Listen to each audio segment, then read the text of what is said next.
बिस्मिल्लाहिर्रहमानिर्रहीम। अस्सलाम वालेकुम dear students, friends and listeners. आज मैं आपको एमएस वर्ड के डिफरेंट टैब्स एक्सप्लेन करूँगी।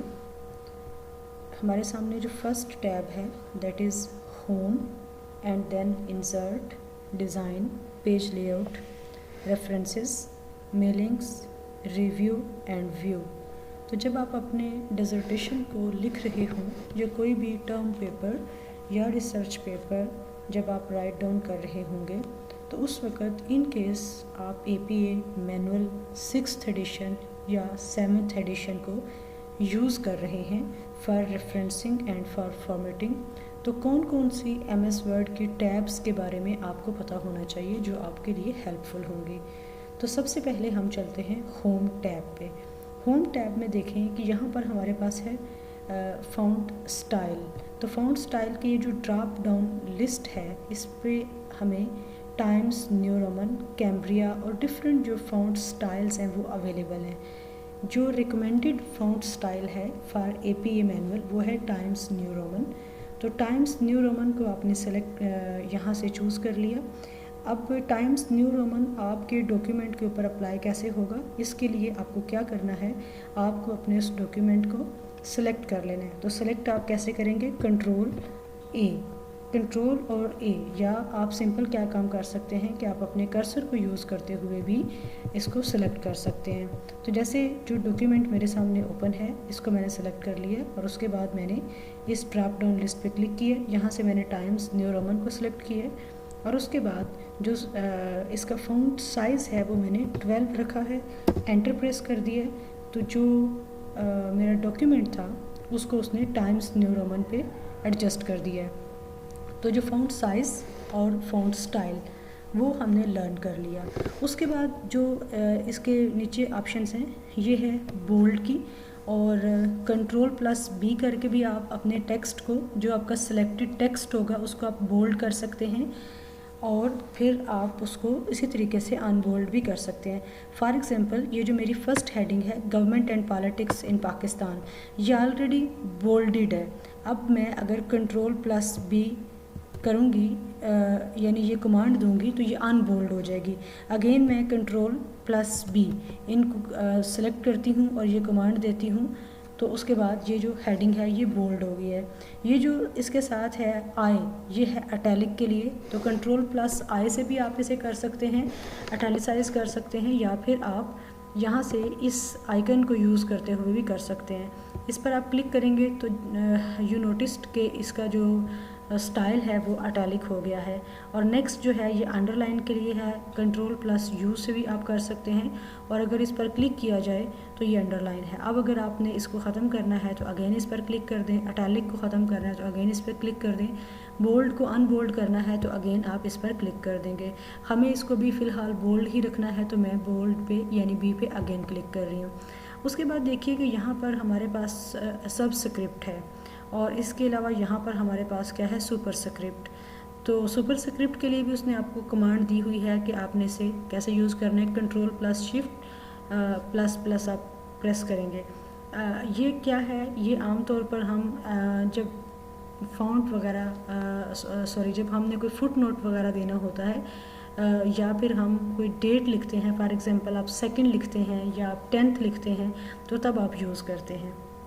उसके बाद ये जो नेक्स्ट हमारे पास ऑप्शन है ये है इंक्रीज़ फ़ॉन्ट साइज़। अगर आप इस पर क्लिक करते हैं तो आपका फ़ॉन्ट साइज़ इंक्रीज़ होना शुरू हो जाएगा।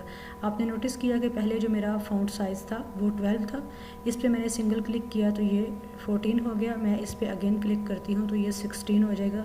तो जो इसका ऑटो इंटरवल सेट हुआ है MS वर्ड का, यानी बाय डिफ़ॉल्ट वो 2 है, यानी आप इसको सिंगल टाइम प्रेस करेंगे तो ये 14 से 16 पे चला जाएगा। लेकिन इन केस आप चाहते हैं कि इसका आप फ़ॉन्ट साइज़ रखें 15 तो आप यहाँ पे मैनुअली लिख सकते हैं। मैंने यहाँ पर 15 लिखा, उसके बाद मैं एंटर करती हूँ तो यू जस्ट नोटिस्ड कि इसका जो साइज़ है वो कम हो गया। ये जो हमारे पास नेक्स्ट ऑप्शन है ये डिक्रीज़ फ़ॉन्ट साइज़, इस पर मैंने क्लिक किया तो वो 14 पे आ गया। नेक्स्ट क्लिक करूँगी तो 12 पे आ जाएगा। अगेन मैं चाहती हूँ कि ये 12 पर ना रहे, ये रहे 13 पर, तो मैं मैनुअली 13 ऐड करूँगी और उसके बाद एंटर कर दूँगी तो ये 13 पे आ जाएगा। हम इसे वापस से 12 पे ले जाते हैं। उसके बाद देखिए जी, ये जो हमारे पास नेक्स्ट आइकॉन है ये है चेंज केस। चेंज केस का क्या मतलब है, हम इस पर क्लिक करते हैं इस ड्रॉप डाउन लिस्ट पे, तो हमारे पास यहाँ पर जो 5 ऑप्शंस हैं वो हैं, एक है सेंटेंस केस, एक है लोअर केस, एक है अपर केस, एक है कैपिटलाइज ईच वर्ड और एक है टॉगल केस।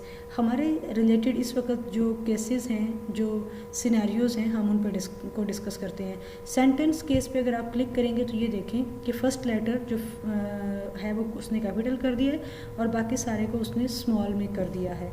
अब इसमें जो MS वर्ड है वो इस बात का ख्याल नहीं रखेगा कि कहाँ पर आपका जो फर्स्ट लेटर है वो कैपिटल होना चाहिए या स्मॉल होना चाहिए। लाइक पाकिस्तान का जो फर्स्ट लेटर है वो कैपिटल होना चाहिए, तो इस पे ये एक सॉल्यूशन भी आ रही है, उससे मैंने कर दिया है, या फिर आप इसको मैनुअली भी कर सकते हैं। अब हम चलते हैं सेकंड केस की तरफ। तो सेकंड केस के लिए अगेन मुझे इस टेक्स्ट को क्या करना होगा, इस टेक्स्ट को मुझे सेलेक्ट करना होगा। तो इस टेक्स्ट को मैंने सेलेक्ट कर लिया, मैं अगेन इन केसेस पे जा रही हूँ। तो अब अगर मैं लोअर केस पे क्लिक करती हूँ तो ये जो सारे के सारे वर्ड्स हैं ये चले जाएंगे लोअर केस की शक्ल में, यानी आप देखेंगे जो इसका फर्स्ट लेटर है वो भी स्मॉल है और इसके बाद जो बाकी जितने भी लेटर्स हैं वो स्मॉल हैं। अब मैं इसको वापस अपने उसी जो ओरिजिनल फॉर्म थी उस पर जाना चाहती हूँ, तो Ctrl+Z करके भी आप वापस जा सकते हैं, या फिर यहाँ से ये जो टैब आपको नज़र आ रही है, इस टैब से भी आपने जो भी एक्ट किया होगा, जो भी आपने कमांड दी होगी, उससे आप अनडू कर सकते हैं, यानी आप उसको उसके इफ़ेक्ट को ख़त्म करके जो उससे प्रीवियस वर्जन था उस पर आप स्विच कर सकते हैं।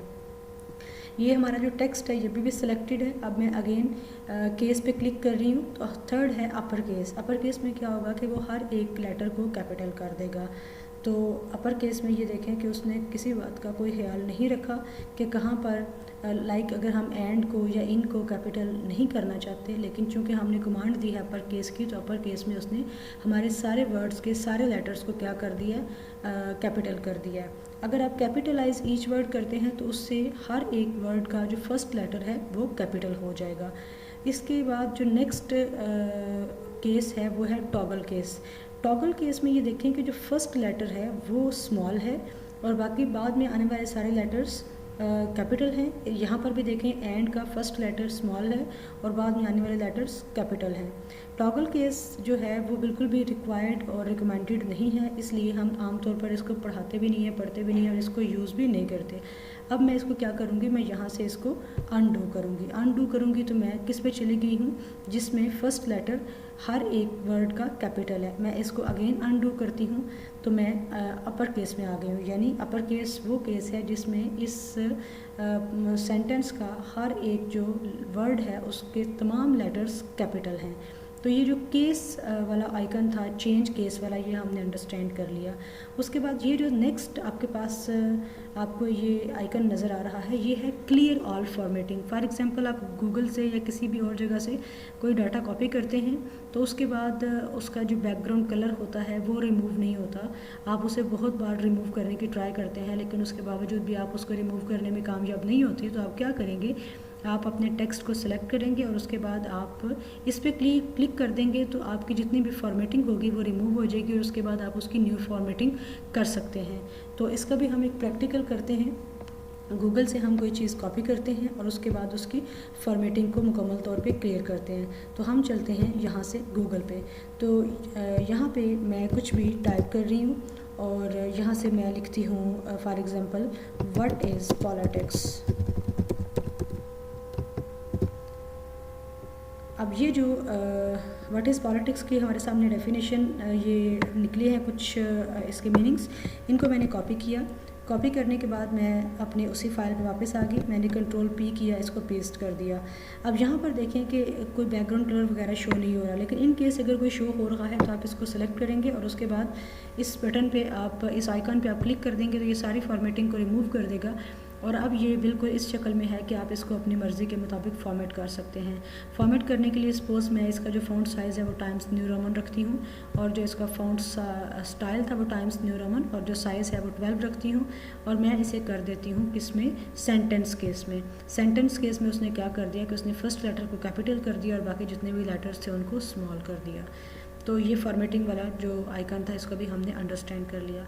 उसके बाद यहाँ पर आप आ जाएं तो ये है टेक्स्ट इफ़ेक्ट्स एंड टाइपोग्राफी। ये भी आपके काम का नहीं है फ़िलहाल, आप इसका भी छोड़ दें। ये है टेक्स्ट हाईलाइट कलर। आप अपने टेक्स्ट में से किसी खास सेंटेंस को हाईलाइट करना चाहते हैं, क्योंकि हो सकता है कि इस वक्त आपको लग रहा हो कि उसमें कोई कन्फ्यूजन है, लेकिन फ्यूचर में जाके आपने उसको दोबारा से कंफर्म करना हो या उसको चेंज करना हो, उसको एडिट करना हो। तो जस्ट उसको आइडेंटिफाई करने के लिए, उसको याद रखने के लिए आप क्या करते हैं, आप अपने टेक्स्ट के कलर को हाईलाइट कर लेते हैं। तो मैंने 2 लाइनों को सिलेक्ट कर लिया है और उसके बाद मैं अब इस पर क्लिक करने लगी हूँ। तो ये जो मेरा टेक्स्ट कलर है ये चेंज हो गया। ये ज़रूरी नहीं है कि येलो ही रहेगा, इसको आप अपनी मर्ज़ी के मुताबिक ग्रीन भी कर सकते हैं, कोई भी और कलर दे सकते हैं। सपोज़ मैं इसको ये वाला कलर देती हूँ तो ये कलर भी हो जाएगा। लेकिन इसके लिए अब ये देखें, आपके सामने एक और आइकन सा बना हुआ आ रहा है। इसको हम क्या करेंगे, इसके ऊपर सारे के ऊपर ऐसे कर देंगे तो ये हमारा कलर चेंज हो जाएगा। अब जब तक हम इसको दोबारा से यहाँ से डिसेबल नहीं करेंगे तो ये एनेबल ही रहेगा। अब ये देखें कि वो जो आइकन पहले आपको कर्सर के साथ नज़र आ रहा था, अब वो नज़र नहीं आ रहा। तो अभी फ़िलहाल हमें इसका कलर भी नहीं चेंज करना, तो मैं इसको अनडू कर रही हूँ। और अनडू करने का मैंने आपको कमांड क्या बताई है, आप क्या करेंगे, कंट्रोल-Z। अभी मैंने कर्सर से अनडू नहीं कर रही, मैं ऐसे कंट्रोल-Z कर रही हूँ। कंट्रोल-Z किया क्योंकि हमने इस पर 2 दफ़ा एक्ट किया हुआ था, तो 2 दफ़ा, एक दफ़ा हमने अनडू किया और एक दफ़ा मैंने कंट्रोल-Z किया, तो हम बिल्कुल अपने ओरिजिनल वर्जन में पहुँच चुके हैं। अब जो नेक्स्ट हमारे पास है आइकन, वो किस चीज़ का है, फ़ॉन्ट कलर। फ़ॉन्ट कलर हम आमतौर पर ब्लैक रखते हैं, लेकिन अगर आप कलर चेंज करना चाहते हैं तो आप यहाँ से कर सकते हैं। लेकिन सबसे पहले आपको क्या काम करना है, आपको जिस अपने टेक्स्ट का फ़ॉन्ट कलर चेंज करना है उसको आपको सेलेक्ट करना होगा। जैसे हमारी 2 जो लाइंस हैं वो ऑलरेडी सेलेक्ट हैं, तो हम यहाँ से इसका जो फ़ॉन्ट कलर है वो चेंज कर लेते हैं। तो यहाँ पर ये हो जाएगा, ये करना चाहते हैं तो ये हो जाएगा, ये करना चाहते हैं तो ये हो जाएगा, ये करना चाहते हैं तो ये हो जाएगा। लेकिन हम वापस चले जाते हैं ब्लैक पे। तो यहाँ तक हमने जो जितने भी आइकन्स थे उनको अंडरस्टैंड कर लिया। अब ये हमारे पास क्या है, बुलेट्स। यानी हम फॉर एग्जांपल आप अगर थीसिस लिख रहे हैं तो जो आपके थीसिस के ऑब्जेक्टिव्स होंगे उनको आप बुलेटेड शक्ल में लिखेंगे। तो बुलेट्स लगाने के लिए हमने क्या करना है, अगेन जिसको हमने बुलेट्स लगानी है उसको हम सेलेक्ट करेंगे। तो मैं सिलेक्ट कर रही हूँ ये जो नीचे बेसिक प्रिंसिपल्स कमेटी की मेन पॉइंट्स हैं, इनको मैंने सिलेक्ट कर लिया। और उसके बाद अब मैं वापस इस ड्रॉप डाउन लिस्ट पे क्लिक कर रही हूँ। ये डिफरेंट डिज़ाइंस हैं, इस पर ये सारे आ सकते हैं। आमतौर पर जो रिक्वायर्ड होता है वो ये बुलेट है। लेकिन एक चीज़ का ख्याल रखें कि यहाँ से आपने इसको लगा लिया, लेकिन अगर आप इसका न्यू बुलेट जहाँ से यानी उसका आप कर सकते हैं, उसकी अलाइनमेंट चेंज कर सकते हैं, लेफ़्ट करना है, सेंटर्ड करना है या राइट करना है। इसी तरह से फॉर एग्जांपल मैं इसको कर देती हूँ राइट, क्योंकि ये जो बाय डिफ़ॉल्ट था वो लेफ़्ट था।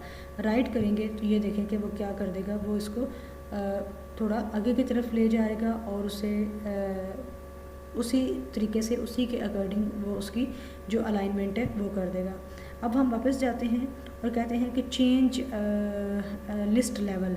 फॉर एग्जांपल मैं ये चाहती हूँ कि जो इसमें 2 लेवल्स हैं वो शो हों। तो अब 2 लेवल्स शो करने के लिए मुझे क्या काम करना पड़ेगा, अभी यहाँ पर एक ही लेवल शो हो रहा है। तो जो जिसको मैं सेकंड लेवल के तौर पर शो करवाना चाहती हूँ, यानी मैं इस्लामिक लेजिस्लेशन को सॉवरेनिटी का सब लेवल शो करना चाहती हूँ, तो मैं अगेन इस पर क्लिक करूँगी और चेंज लिस्ट लेवल पर क्लिक करूँगी तो मैं सेकंड लेवल पर चली जाऊँगी। अब आई डोंट नो कि यहाँ पर ये इसको क्यों नहीं कर रहा, लेकिन इसे नेक्स्ट लेवल पर लेके जाना है। और इन केस अगर यहाँ से ये नेक्स्ट लेवल पर नहीं जा रहा तो आप टैब प्रेस करेंगे, तो टैब प्रेस करने से भी ये नेक्स्ट लेवल पर चला जाएगा। उसके बाद हम देखते हैं जी, यहाँ पर अगर आप इसमें से सारे जो आपने कोई भी यूज़ की हुई है स्टाइल बुलेट लाइब्रेरी से और आप उसको रिमूव करना चाहते हैं, तो आप सिंपली नन पे क्लिक कर देंगे। तो जितने भी यानी जो भी आपने इसकी फॉर्मेटिंग की हुई है वो सारी के सारी आपकी जो सिंगल कमांड है उसके अंदर ख़त्म हो जाएगी। हम इसे बैक पे लेके जाना चाहते हैं तो हम बैक स्पेस प्रेस करते हैं। अब यहाँ पर देखिए कि बैक स्पेस प्रेस करने से उसने ऊपर वाले को तो बैक कर दिया, लेकिन नीचे वाले को बैक नहीं किया। तो बैक स्पेस प्रेस करने से जो सारी मेरी नंबरिंग है, यानी जो हेडिंग्स हैं वो सारी की सारी पीछे चली गई हैं। अब हम अगेन इसको सेलेक्ट कर रहे हैं और इसको सेलेक्ट करने के बाद जो नेक्स्ट आपके सामने नंबरिंग वाली ऑप्शन है आप उस पर क्लिक करेंगे। नंबरिंग वाली ऑप्शन के सामने भी आपके पास डिफरेंट कैटेगरीज आ रही हैं। अब आप ये अपनी मर्ज़ी आपकी कि आप ये स्टाइल रखना चाहते हैं, ये रखना चाहते हैं, ये रखना चाहते हैं या ये रखना चाहते हैं। तो एक दफ़ा आपने कोई स्टाइल चूज़ कर लिया, उसके बाद जो नेक्स्ट उसका नंबर है वो ऑटोमेटिकली ऐसे चला जाएगा जब आप एंटर प्रेस करते चले जाएंगे। जैसे मैंने सिंगल टाइम एंटर प्रेस किया तो 8 आ गया, और उसके बाद मैं यहाँ पर कुछ लिखती हूँ, कुछ भी मैंने लिख दिया, नेक्स्ट किया तो ये 9 चला गया। अब चूँकि ये चीज़ें मुझे नहीं चाहिए तो मैं इन्हें क्या करूँगी, मैं इन्हें अनडू कर दूँगी। अनडू करने की कमांड क्या थी, कंट्रोल Z, ये आपने याद रखना है। अब हम चलते हैं नेक्स्ट पे। तो यहाँ पर एक्चुअली जो मल्टी लेवल है वो आप यहाँ से चूज़ कर सकते हैं। आपको याद होगा कि APA के अंदर हमने जो हेडिंग लेवल्स पढ़े थे वो 5 हेडिंग लेवल्स पढ़े थे। तो आपने अपनी हेडिंग लेवल के मुताबिक यहाँ से जो इसकी लिस्टिंग है यानी जो इसकी लेवलिंग है वो कर लेनी है जी। उसके बाद आप देखें कि जो नेक्स्ट आपके पास आइकन है ये किस चीज़ के लिए है, ये आपकी टेक्स्ट को फॉरवर्ड और बैकवर्ड करेगा। अब हम इसको भी प्रैक्टिकली करके देखते हैं। इस टेक्स्ट को आपने सेलेक्ट कर लिया और उसके बाद आपने इस पर क्लिक किया तो आप देखें कि आपका टेक्स्ट जो है वो वापस की तरफ आ गया, और अगर इस पर आप क्लिक करेंगे तो आपका टेक्स्ट आगे की तरफ जाना शुरू हो जाएगा, यानी your text will start moving forward. अब हम इसे क्या करना चाहते हैं, बैक करना चाहते हैं। तो ये जो मैक्सिमम हमने मार्जिन दिया हुआ था उस मार्जिन पे आके रुक गया है। ये जो आपके पास आइकन है इससे आप सॉर्ट करेंगे। आप इसको अल्फ़ाबेटिकली सॉर्ट कर सकते हैं, असेंडिंगली और डिसेंडिंगली दोनों तरीके से कर सकते हैं। A to Z कर सकते हैं और Z to A कर सकते हैं। ये जो आपके सामने ऑप्शन है ये है अलाइन लेफ़्ट की। इस वक्त ये जो मेरा डॉक्यूमेंट है ये जो है ये जस्टिफाइड है। जस्टिफाइड मीन्स कि ये राइट साइड से भी अलाइंड है और लेफ़्ट साइड से भी अलाइंड है। लेकिन अगर मैं ये चाहती हूँ कि मैं इसको अलाइन लेफ़्ट करूँ तो मैं क्या करूँगी, इसको सेलेक्ट कर लूँगी और मैंने अलाइन लेफ़्ट पे किया तो ये देखिए कि लेफ़्ट साइड से तो इसकी अलाइनमेंट बड़ी प्रॉपर है, लेकिन राइट साइड से इसकी अलाइनमेंट ठीक नहीं है। अगर मैं इसे सेंटर्ड अलाइंड करती हूँ तो ये सेंटर से इसको अलाइन कर देगा, राइट और लेफ़्ट को केयर नहीं करेगा। अगर मैं ऐसे कर देती हूँ इस बटन पे क्लिक तो उसके रिज़ल्ट्स आपके सामने ये हैं, और जो रिकमेंडेड है वो जस्टिफाइड है। जस्टिफाइड में ये आपको पता है कि इसकी एक बड़ी बेटर लुक आती है जिसमें ये राइट और लेफ़्ट अलाइंड होता है। नेक्स्ट जो ऑप्शन है ये बहुत इंपॉर्टेंट है क्योंकि ये आपको लाइन स्पेसिंग दे रही है। APA के अंदर जो रिक्वायर्ड लाइन स्पेसिंग है वो 2 है। 2 लाइन स्पेसिंग को हम डबल लाइन स्पेसिंग भी कहते हैं, और यहाँ से आप बिफोर पैराग्राफ जो स्पेस है वो ऐड भी कर सकते हैं और रिमूव भी कर सकते हैं।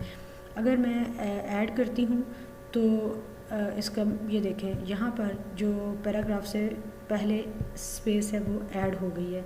अगर आप ये चाहते हैं कि पैराग्राफ से पहले स्पेस ऐड ना हो, आप इसको ख़त्म करना चाहते हैं, तो फिर आप अगेन अपने टेक्स्ट को सेलेक्ट करेंगे और यहाँ पर देखें ये ऑप्शन आ रही है रिमूव स्पेस बिफोर पैराग्राफ। ये ऑप्शन एनेबल होने का मतलब कि ये है कि आपकी बिफोर पैराग्राफ जो स्पेस थी वो एनेबल थी। अब आप इस पर क्लिक करेंगे तो आपकी जो स्पेस है बिफोर पैराग्राफ वो रिमूव हो जाएगी। तो कीप रिमेंबर कि इस बटन को यूज़ करते हुए आप ऐड भी कर सकते हैं और रिमूव भी कर सकते हैं। और अगर ये जो यहाँ पे लिस्टेड लाइन स्पेसिंग है आपको इसमें से कोई भी नहीं चाहिए तो आप लाइन स्पेसिंग ऑप्शन पे क्लिक करेंगे तो ये आपके सामने जो नेक्स्ट बॉक्स ओपन हो जाएगा। इसमें से आप अपनी मर्ज़ी के मुताबिक देखें। जो हमारी अलाइनमेंट है वो जस्टिफाइड है, आउटलाइन लेवल बॉडी टेक्स्ट है, और यहाँ पर इंडेंटेशन को हम नेक्स्ट अंडरस्टैंड करेंगे। उसके बाद स्पेसिंग है, बिफोर 0 है, आफ्टर 0 है और लाइन स्पेसिंग 1.5 है। अगर मैं यहाँ से डबल पे क्लिक करती हूँ तो वो मुझसे पूछ रहा है कि सेट एज़ डिफ़ॉल्ट करूँगी तो उसके बाद मेरे इस वर्ड के अंदर जितनी भी फाइल्स मैं रेडी करूँगी वो सारी डबल स्पेस के साथ प्रिपेयर हो जाएंगी। अगर मैं इसको ओके कर देती हूँ तो ये इसको अभी इसी डॉक्यूमेंट के ऊपर अप्लाई कर देगा, जितना मैंने टेक्स्ट सेलेक्ट किया हुआ है उतने के ऊपर। अब चलते हैं जी हम नेक्स्ट के तरफ। ये नेक्स्ट क्या है, ये एक्चुअली थीम कलर है। अब ये थीम कलर देखा कि हमारा जो टेक्स्ट सेलेक्ट हुआ था वो उसमें आप कोई भी, लेकिन ये आमतौर पर आप यूज़ नहीं करते हैं इसको। आप जब भी कोई ग्राफ वगैरह यूज़ कर रहे हों तो थीम कलर आप यूज़ कर सकते हैं अपने ग्राफ के लिए या अपने टेबल के लिए। लेकिन जब आपका प्लेन टेक्स्ट है, अपने प्लेन टेक्स्ट में आप थीम कलर यूज़ नहीं करेंगे। वहाँ पर जो आपका थीम कलर है वो कोई भी नहीं होगा, या आप उसको ये कह लें कि वो वाइट होगा। ये जो हमारे पास बटन है ये बहुत ज़्यादा काम का बटन है, क्योंकि जब हमने APA मैनुअल के मुताबिक टेबल्स की फॉर्मेटिंग करनी है तो यहाँ पर ये सारी चीज़ें आपको अंडरस्टैंड करनी है। अगर आप बॉटम बॉर्डर करना चाहते हैं तो ये बॉटम बॉर्डर, इस पर क्लिक करेंगे तो सिर्फ बॉटम पे नीचे वाली साइड पे बॉर्डर आएगा। अगर आप इस पर क्लिक करेंगे तो सिर्फ ऊपर वाली साइड पे बॉर्डर आएगा। लेफ़्ट बॉर्डर इधर से आएगा, राइट बॉर्डर। और अगर आप नो बॉर्डर करते हैं तो कहीं पर कोई बॉर्डर नहीं आएगा। ऑल बॉर्डर करते हैं तो हर तरफ बॉर्डर आ जाएगा। आउटसाइड बॉर्डर करते हैं, अब चूँकि इसलिए हमारा टेबल नहीं है ना, तो इसलिए वो ऑल बॉर्डर और आउटसाइड बॉर्डर के सेम रिजल्ट्स प्रोड्यूस कर रहा है। और इनसाइड बॉर्डर, अगेन वही बात है कि हमारा टेबल नहीं है इसलिए इनसाइड बॉर्डर शो नहीं कर रहा। लेकिन जब आपके पास टेबल होगा तो वो फिर इनसाइड बॉर्डर शो करेगा और जो आउटसाइड बॉर्डर हैं यानी जो बाउंड्रीज़ हैं वो उसको शो नहीं करेगा। और अगर आप हॉरिजॉन्टल बॉर्डर ऐड करना चाहते हैं दरमियान में तो आप यहाँ से ऐड कर सकते हैं। और अगर आप वर्टिकल बॉर्डर ऐड करना चाहते हैं तो वो आप यहाँ से ऐड कर सकते हैं। हॉरिजॉन्टल लाइन आप ऐड कर सकते हैं। टेबल आप यहाँ से भी ड्रॉ कर सकते हैं और टेबल हम इंसर्ट वाले मेन्यू में जाकर भी ऐड कर सकते हैं। व्यू ग्रिड लाइंस भी आप कर सकते हैं। अगर आपका टेबल जो ग्राफ है तो उसके पीछे जो ग्रिड लाइंस हैं उनको आप देख सकते हैं और यहाँ से आप बॉर्डर्स और शेडिंग भी कर सकते हैं। आप इस पर क्लिक करते हैं तो आपके सामने ये जो नेक्स्ट आपके सामने जो बॉक्स ओपन हो गया, यहाँ से आप उसे बताएंगे यहाँ पे नन है, आप बॉक्स पे क्लिक करेंगे तो ये बॉक्स आ जाएगा। फिर उसके बाद आप यहाँ से जो स्टाइल है वो चूज़ कर सकते हैं, कलर चूज़ कर सकते हैं और देन आप यहाँ से उसकी जो थिकनेस है वो डिसाइड करेंगे।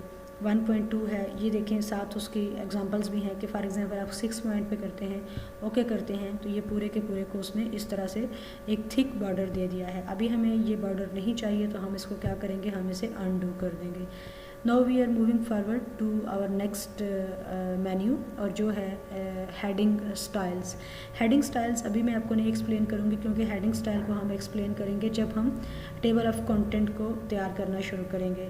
ये जो आगे आपके पास ऑप्शंस हैं ये बड़े काम के हैं क्योंकि अगर आपने कोई वर्ड सिंगल वर्ड है आपको पता नहीं चल रहा कि वो कहाँ पर है तो आप उसको सर्च करना चाहते हैं। फॉर एग्जांपल 200-300 पेजेस का आपका डॉक्यूमेंट है तो आप क्या काम करेंगे, आप सिंपल कंट्रोल F करेंगे तो तब भी आपके सामने ये नेविगेशन बॉक्स ओपन हो जाएगी, नेविगेशन बार ओपन हो जाएगी।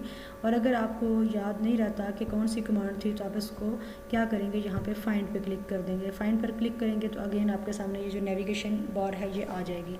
यहाँ पर देखिए हम आपको 3 तरह के ऑप्शंस दे रहा है कि क्या आप हेडिंग्स में से कुछ चीज़ सर्च करना चाहते हैं या पेजेस से करना चाहते हैं या फिर आप रिजल्ट से करना चाहते हैं।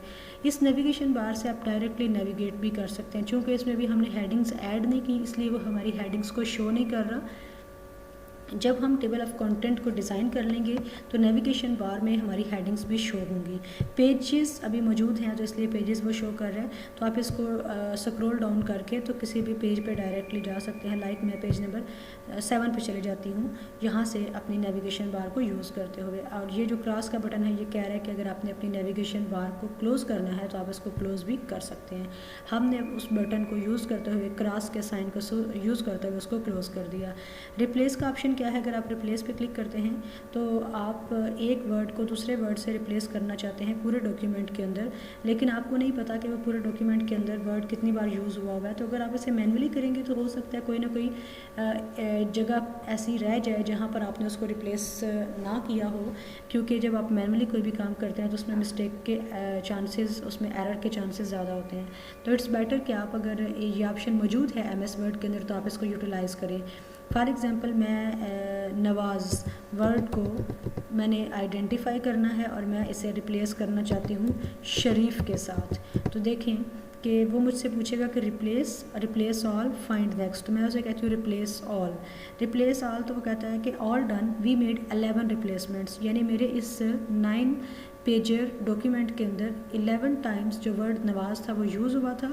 तो उसने 11 जगहों पर नवाज़ वर्ड को शरीफ वर्ड के साथ रिप्लेस कर दिया। All done. अब मैं इसको कर देती हूँ ओके। तो उसके बाद मैं इसे क्लोज़ कर देती हूँ। तो हम देख लेते हैं कि यहाँ पर प्राइम मिनिस्टर नवाज़ शरीफ, तो यहाँ नवाज़ होना चाहिए था, उसने नवाज़ को रिप्लेस कर दिया है शरीफ के साथ, इसलिए 2 बार शरीफ आ रहा है। तो चूँकि अभी हमें ये काम नहीं करना तो हम इसको क्या कर रहे हैं, हम इसको अनडू कर रहे हैं। अनडू करेंगे तो again prime minister Nawaz Sharif आपके सामने आ गया है।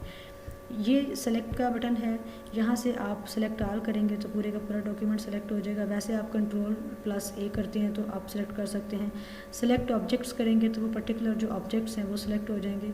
अगर अब इसमें से मुझे यहाँ ये एक ऑप्शन भी बड़ी इसमें मज़े की है, select all text with similar formatting. लेकिन ये तभी होगा जब उसमें आपकी सिमिलर फॉर्मेटिंग होगी, यानी एक जैसी फॉर्मेटिंग होगी, तो वो सिर्फ उसी टेक्स्ट को सिलेक्ट करेगा जिसकी फॉर्मेटिंग सेम होगी।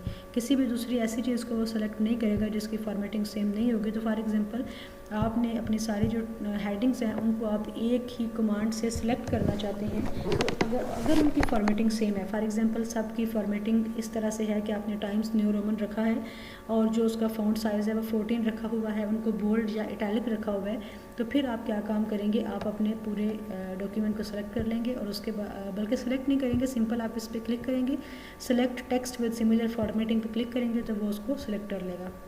अगर आप सिलेक्शन पैन पे जाना चाहते हैं तो यहाँ से सिलेक्शन बार आपके पास आ जाती है, आप उसको अकॉर्डिंगली यहाँ पे देख भी सकते हैं कि वो किस चीज़ को सिलेक्ट कर रहा है, किस चीज़ को सिलेक्ट नहीं कर रहा। इसको भी हमने क्रॉस कर दिया। तो जो हमारी फ़र्स्ट टैब थी होम वाली, उसको हमने थारोली अंडरस्टैंड कर लिया, सिवाय इस एक बार के, इस एक मेन्यू के जो कि हेडिंग स्टाइल का है। अभी हम इसकी तरफ चलते हैं, बल्कि इसकी तरफ जाने से पहले आप इंसर्ट पे जाएं और इंसर्ट की बजाय हम चलते हैं डिज़ाइन पे और रेफरेंसेस पे। रेफरेंसेस में देखें कि हमारे पास है table of content. Table of content आपको मैन्युअली डिज़ाइन नहीं करना, आपको MS वर्ड के अंदर ही बनाना है अपना थीसिस लिखते हुए। तो टेबल ऑफ कंटेंट पे आप क्लिक करते हैं, यहाँ पे आपको वो डिफरेंट स्टाइल्स दे रहा है। जस्ट सपोज के मैं ऑटोमेटिक टेबल 2 सेलेक्ट करती हूँ तो वो कह रहा है कि आपका टेबल ऑफ कंटेंट में कुछ भी शामिल नहीं है। क्यों शामिल नहीं है? क्योंकि मैंने कहीं पर भी जो मेरी हेडिंग्स थी उनको मैंने किसी भी हेडिंग स्टाइल में कोई भी हेडिंग स्टाइल उनके लिए एनेबल नहीं किया। अब मैं क्या काम कर रही हूँ कि मैं हेडिंग स्टाइल एनेबल कर रही हूँ। इसको मैंने सेलेक्ट कर लिया, वापस मैं होम टैब पर गई और होम टैब पर जाने के बाद यहाँ से मैंने हेडिंग 1 चूज़ कर ली। उसके बाद इसको भी मैंने कर लिया और हेडिंग 1 पे क्लिक कर दिया। देन एस्टेब्लिशमेंट ऑफ पाकिस्तान को भी मैंने हेडिंग 1 पे कर दिया और इसको मैं क्या करती हूँ, एंटर प्रेस कर देती हूँ ताकि ये नीचे आ जाए। अब ये देखें कि मेरी 3 मैंने हेडिंग्स को सिलेक्ट किया है। अब मैं टेबल ऑफ कंटेंट पे क्लिक करती हूँ और अपडेट टेबल करती हूँ, तो जो तीनों मेरी हेडिंग्स थी वो टेबल ऑफ कंटेंट में आ रही हैं। इनका जो फ़ॉन्ट साइज़ और स्टाइल है वो एग्जैक्टली वही है जो कि यहाँ पर था। अगर मैं इसको चेंज करूँगी तो वो चेंज यहाँ पर भी मुझे नज़र आएगा। तो अब हम उस चेंज को देखते हैं कि वो चेंज हमें टेबल ऑफ कंटेंट में नज़र आता है या नहीं आता। फॉर एग्जांपल मैं इसको सेलेक्ट करती हूँ और उसके बाद मैं चली जाती हूँ होम में और होम पे मैं चली जाती हूँ केस में और मैं इसको कर देती हूँ कैपिटलाइज ईच। इसी तरह अब मैं वापस आ गई हूँ टेबल ऑफ कंटेंट में और मैं इसको अपडेट कर रही हूँ। तो वो पूछ रहा है कि अपडेट पेज नंबर ओनली या अपडेट एंटायर टेबल। तो मैं अपडेट एंटायर टेबल पे क्लिक कर रही हूँ। तो ये देखें कि ये जो आपने जो भी फॉर्मेटिंग की है वो फॉर्मेटिंग भी यहाँ पर एनेबल हो गई है। आपके टेबल ऑफ कंटेंट में ऑटोमेटिकली वो फॉर्मेटिंग रिफ्लेक्ट कर रही है। तो ये हमें वापस होम टैब पे जाके जो रेफरेंसेस वाला टैब है उसका जो फर्स्ट मेन्यू है टेबल ऑफ कंटेंट, उसको एनेबल करने के लिए आपको कहाँ पे जाना पड़ेगा, आपको वापस जो फर्स्ट टैब है होम उस पर जाना पड़ेगा और उस पर जाने के बाद ये जो आपके सामने डिफरेंट हेडिंग स्टाइल्स हैं इनमें से आप हेडिंग 1 या हेडिंग 2 अकॉर्डिंगली आप चूज़ कर सकते हैं। हम वापस रेफरेंसेस पे जा रहे हैं। टेबल ऑफ कंटेंट की हमने बात कर ली, उसके बाद यहाँ से भी आप अपने टेबल को अपडेट कर सकते हैं। Next insert footnote. Insert footnote क्या है कि फॉर एग्जांपल आप कोई नेसेसरी इन्फॉर्मेशन देना चाहते हैं किसी टर्म के बारे में, किसी पॉलिटिकल इवेंट के बारे में, तो वो आप फुट नोट लगा के दे सकते हैं। फॉर एग्जांपल मैं ये लिखती हूँ आई एम डॉक्टर मिसबा। तो उसके बाद अब मुझे ये मेरा पहला फुट नोट एंटर हो गया। उसके बाद इन केस मैं सॉवरेनिटी पे क्लिक करती हूँ और इंसर्ट फुट नोट पे क्लिक करती हूँ तो मेरा जो दूसरा फुट नोट है वो सॉवरेनिटी को एक्सप्लेन करेगा। तो मैं कहती हूँ कि it is the supreme power which enables a state superior to all other human associations। अब जब आप नेक्स्ट मैं फुट नोट पर क्लिक करती हूँ तो मुझे उसको नंबर बताने की ज़रूरत नहीं है, वो नंबर ऑटोमेटिकली एक ऑर्डर्ड वे में खुद ही लगाता रहेगा। इस तरीके से आप क्या करेंगे, फुट नोट इंसर्ट करेंगे। यहाँ से आप नेक्स्ट फुट नोट पर भी जा सकते हैं, लेकिन अगर आप उस पर्टिकुलर टर्म पे जाके जहाँ पर आपने फुट नोट लगाना है वहाँ पे अपने कर्सर को रख के इंसर्ट फुट नोट पे क्लिक करते हैं तो फुट नोट आ जाएगा। अब फुट नोट और एंड नोट में डिफरेंस भी अंडरस्टैंड कर लें। फुट नोट जिस पर्टिकुलर पेज में आप उस चीज़ को एक्सप्लेन करना चाह रहे हैं उस पेज के नीचे आपका फुट नोट आएगा, और एंड नोट आप पूरे चैप्टर के लास्ट पे देंगे या फिर आप अपने डिसर्टेशन के लास्ट पे देंगे। उसके बाद है जी इंसर्ट साइटेशन। एपीए मैनुअल के मुताबिक आपने दो तरीके से रेफरेंसेस को लिखना है, एक इन टेक्स्ट साइटेशन है और एक लास्ट पे रेफरेंसेस हैं। बिब्लियोग्राफी का वर्ड यूज़ नहीं होता एपीए में, बल्कि रेफरेंसेस के टर्म हम यूज़ करते हैं।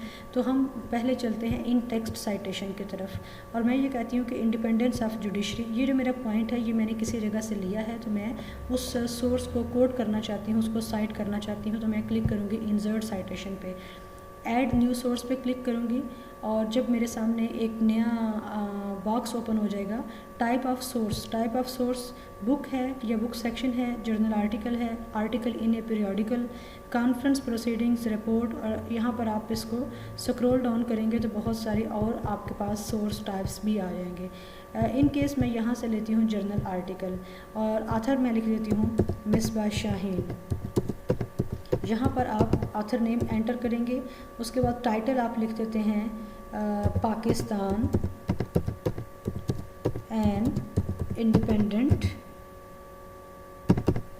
स्टेट, ये आर्टिकल का टाइटल है। यहाँ पर जर्नल नेम हम लिख देते हैं इजिप्स, और ईयर हम कर देते हैं यानी जिस ईयर में वो आर्टिकल आपका पब्लिश हुआ है। और चूँकि एक वॉल्यूम के अंदर जो एक वॉल्यूम में बहुत सारे इश्यूज़ होते हैं, तो उस एक इशू के अंदर भी एक आर्टिकल आपका पब्लिश नहीं हुआ होता, उसमें 10, 9, 8, 4, 5, 6 इतने आर्टिकल ज़रूर पब्लिश हुए होते हैं, तो वो एक सिंगल डॉक्यूमेंट होता है। तो आपका जो आर्टिकल जिसको आप यहाँ पे साइट कर रहे हैं वो किस पेज से लेके किस पेज तक है। इन केस मैं कहती हूँ कि वो 12 से लेके तो है 18, तो 12 to 18। उसके बाद शो ऑल बिब्लियोग्राफी फील्ड्स, इस पर आपने क्लिक किया तो यहाँ पर कुछ हमें फील्ड्स को फिल करना है। वॉल्यूम मैं कहती हूँ 5 है, और इशू मैं कहती हूँ जी 1 है। उसके बाद मैं कर देती हूँ ओके। तो ये इंसर्ट इन टेक्स्ट साइटेशन आ गई। इन टेक्स्ट साइटेशन जब आप किसी जर्नल आर्टिकल को साइट करते हैं तो ऑथर का last name, comma, year of publication और एंड पेरेंथेसिस, यानी जो छोटी ब्रैकेट्स हैं वो उसके दोनों तरफ आ जाती हैं। इस तरीके से आप साइटेशंस को 1 by 1 ऐड करेंगे। अब ये देखें जो मैंने पहली साइटेशन ऐड की है वो यहाँ पर शो हो रही है, दूसरी साइटेशन में ऐड करूँगी तो वो उसके नीचे या फिर अल्फ़ाबेटिकली वो शो होती रहेगी। और अगर जब आपकी ये सारी साइटेशंस आप कर लेंगे अपने थीसिस के अंदर, इन टेक्स्ट साइटेशन आपकी मुकम्मल हो जाएगी, तो जहाँ पर आपका लास्ट पेज जहाँ पर आपने अपने रेफरेंसेस को ऐड करना है आप वहाँ पे क्लिक करेंगे। सपोज़ मैं कहती हूँ कि ये मेरा लास्ट पेज है, तो आप बिब्लियोग्राफी पे क्लिक करेंगे। बिब्लियोग्राफी पे क्लिक करने के बाद आप ये इस पर इंसर्ट बिब्लियोग्राफी पे क्लिक करेंगे, तो जो सोर्स आपने इंसर्ट किया था इन टेक्स्ट साइटेशन के वक्त वो APA स्टाइल के अंदर यहाँ पर आ जाएगा, और ये अल्फ़ाबेटिकली उसको खुद ही ऑर्डर्ड फॉर्म में लिख देता है। यहाँ तक चीज़ें क्लियर हैं। उसके बाद हम चलते हैं जी इंसर्ट कैप्शन। इंसर्ट कैप्शन में दो चीज़ें हैं। यहाँ पर देखें लेबल में आ रहा है फिगर और टेबल और इक्वेशन। ज़्यादातर जो सोशल साइंसेस के स्टूडेंट्स हैं उनके रिलेटेड दो चीज़ें होती हैं, फिगर और टेबल। फिगर में क्या है, आपका कोई ग्राफ है या कोई पिक्चर या कोई और चीज़ है, तो आप यहाँ से अकॉर्डिंगली इसको चूज़ कर लेंगे। अगर मैं टेबल कर लेती हूँ तो ये टेबल, यहाँ से आप इसको एडिट कर सकते हैं। सपोज़ मैं इसके बाद कॉलन ऐड कर देती हूँ और टेबल को का कैप्शन देना है, मैं कैप्शन दे देती हूँ बायोग्राफी। तो उसके बाद आप यहाँ से देखें बायो का जो बी लेटर है यानी फर्स्ट लेटर है उसको मैं कैपिटल कर देती हूँ, लेबल। और यहाँ पर अपोजिशन अबव सेलेक्टेड आइटम, ये इसलिए खुद ब खुद आ रहा है क्योंकि एग्जैक्ट मेरा कर्सर वहाँ पर नहीं है टेबल के पास।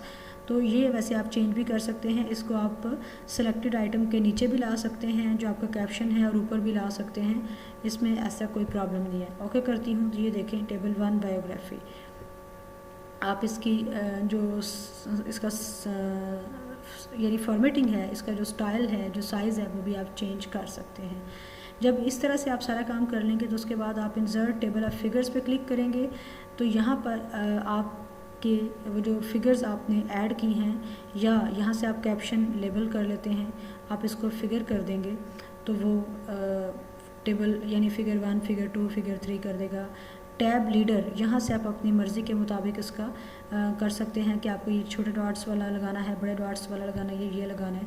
आप इसे ओके करेंगे तो जहाँ पर आपका कर्सर होगा वहाँ पर वो ऐड हो जाएगा। चूँकि अभी तक हमने कोई no table of figure entries found, क्योंकि हमने यहाँ पर टेबल ऐड किया था और यहाँ पर हम फिगर्स की बात कर रहे हैं, ग्राफ और पिक्चर्स की बात कर रहे हैं, इसलिए वो कह रहे हैं कि no table of figure entries found. इसको हम क्या कर देते हैं, हम इसे अनडू कर देते हैं। जितना भी हमने काम किया हम इसको अनडू कर रहे हैं और वापस अपने डॉक्यूमेंट पे वापस जा रहे हैं। यहाँ पे और जो चीज़ें हैं आपसे रिलेटेड इस टैब के अंदर वो कुछ भी नहीं है। जितनी चीज़ें आपको इस टैब में अंडरस्टैंड करनी ज़रूरी थी वो मैंने आपको समझा दी हैं। तो होम और रेफरेंसेस, ये दोनों टैब्स हमारी क्लियर हो गई हैं। अब हम वापस जा रहे हैं इंसर्ट पे। इंसर्ट पे देखिए जी, यहाँ पर हमारे सामने है टेबल।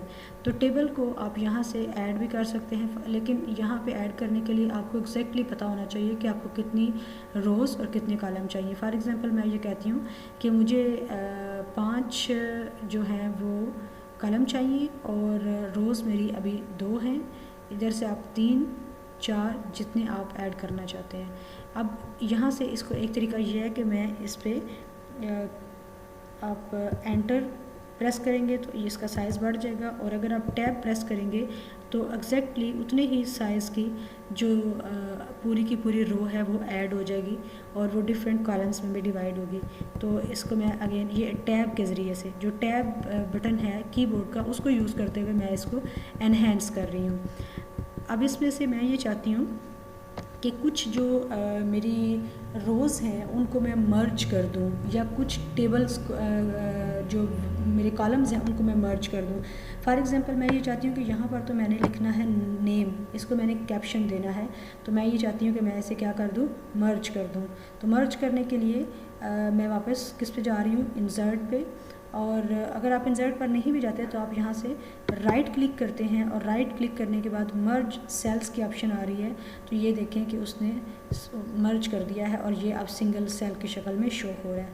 फॉर एग्ज़ाम्पल मैं ये चाहती हूँ कि ये जो दरमियान वाले 2 कॉलम हैं ये मर्ज हो जाएं, तो मैं इनको मर्ज भी कर सकती हूँ।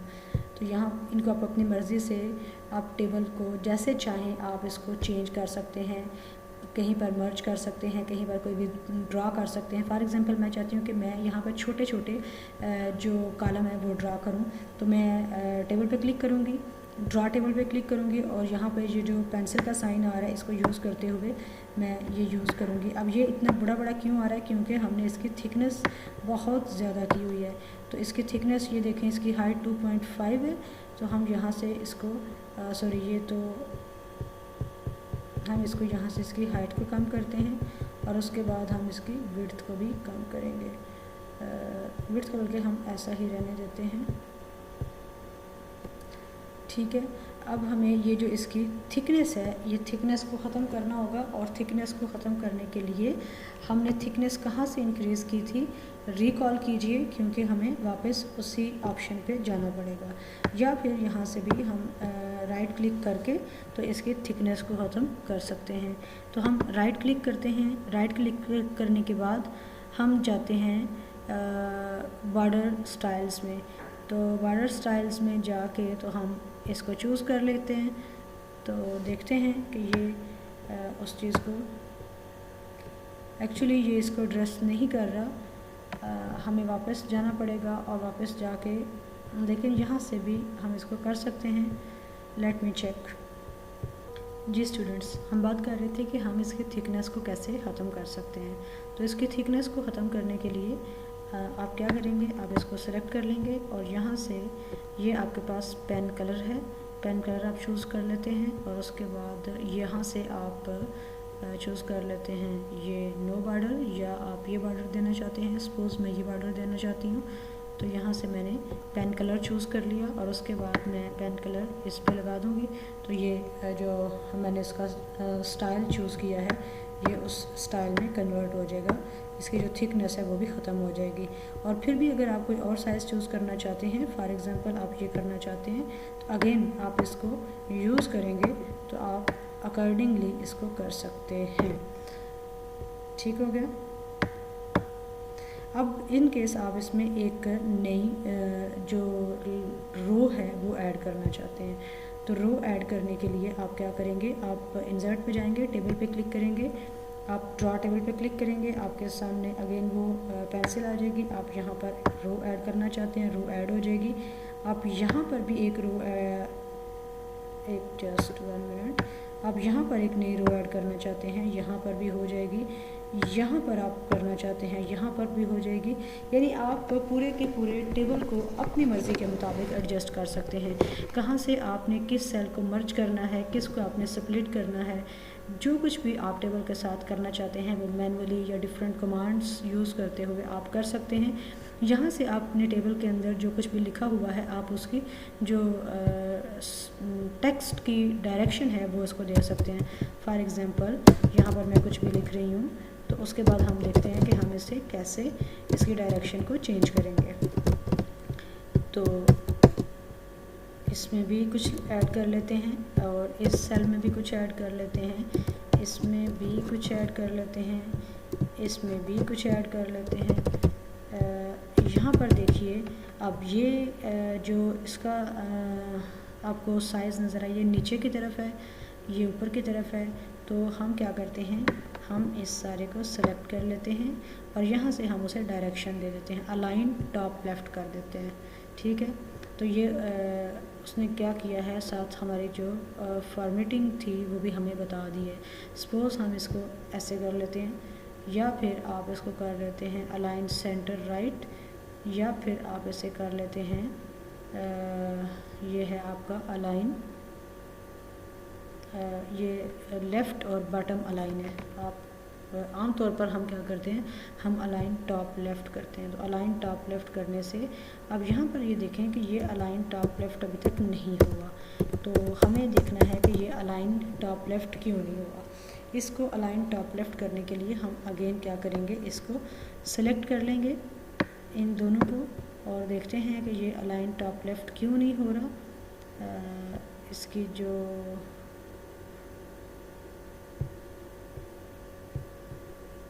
इसको हमें देखना पड़ेगा क्योंकि यहाँ पर ये वर्क नहीं कर रहा, अदरवाइज़ इसे यहाँ वर्क करना चाहिए, जो हम इसे कमांड दे रहे हैं उसी के अकॉर्डिंग। जी स्टूडेंट्स, हम बात ये कर रहे थे कि इस ट्रिक को, इस कमांड को यूज़ करते हुए ये कमांड हमारी वर्केबल साबित नहीं हो रही है। तो फिर हमारे पास अल्टरनेटिव क्या है, हमने राइट क्लिक किया और सेंटर पे क्लिक किया तो ये जो है ये हो जाएगा। फिर आप इसको बैक स्पेस से कर सकते हैं। सेम इज़ द केस, अब यहाँ पर भी वही काम करेंगे, इसको सिलेक्ट करेंगे और सेलेक्ट करने के बाद इस पर क्लिक करेंगे और देन आप बैक स्पेस प्रेस करेंगे तो आपकी अलाइनमेंट इसके प्रॉपर हो जाएगी। हम लेआउट जो मेन्यू है इससे वापस जा रहे हैं अपने इंसर्ट मेन्यू में, क्योंकि हम टेबल के अंदर टेक्स्ट की डायरेक्शन कैसे रखनी है और टेबल ऐड कैसे करना है और डिफरेंट कॉलम्स और रोज़ को मर्ज कैसे करना है या सेपरेट कैसे करना है, ये चीज़ें हम लर्न कर रहे थे। अब यहाँ से इसी मेन्यू को यूज़ करते हुए आप चार्ट भी ऐड कर सकते हैं। जब आप चार्ट पे क्लिक करते हैं तो यहाँ पर आपके सामने ऑल चार्ट टाइप्स शो हो जाती हैं। कॉलम चार्ट है, लाइन, पाई, बार, एरिया। सपोज़ हम बार चार्ट पे क्लिक करते हैं तो ये हमारे सामने कुछ ऑप्शंस आ गए हैं। आप इसमें से जो सेकंड है स्टेक्ड बार, इस पर क्लिक करते हैं तो उसके बाद आप यहाँ पर इसको ओके कर देंगे। ओके कर देंगे तो ये आपका ऐड हो जाएगा और इसके साथ एक और चीज़ ओपन हो जाएगी। और दूसरी चीज़ क्या ओपन हो जाएगी, एक्सेल की एक शीट जो कि डाटा शीट है, जहाँ पर आपने डाटा इंसर्ट करना है। आप जो भी डाटा यहाँ पर ऐड करेंगे वो आपके जो वर्ड की का ग्राफ है उसके अंदर आपको वो इनकॉर्पोरेट होता हुआ नज़र आएगा। सीरीज़ 1 में हम लिख देते हैं एक्स, सीरीज़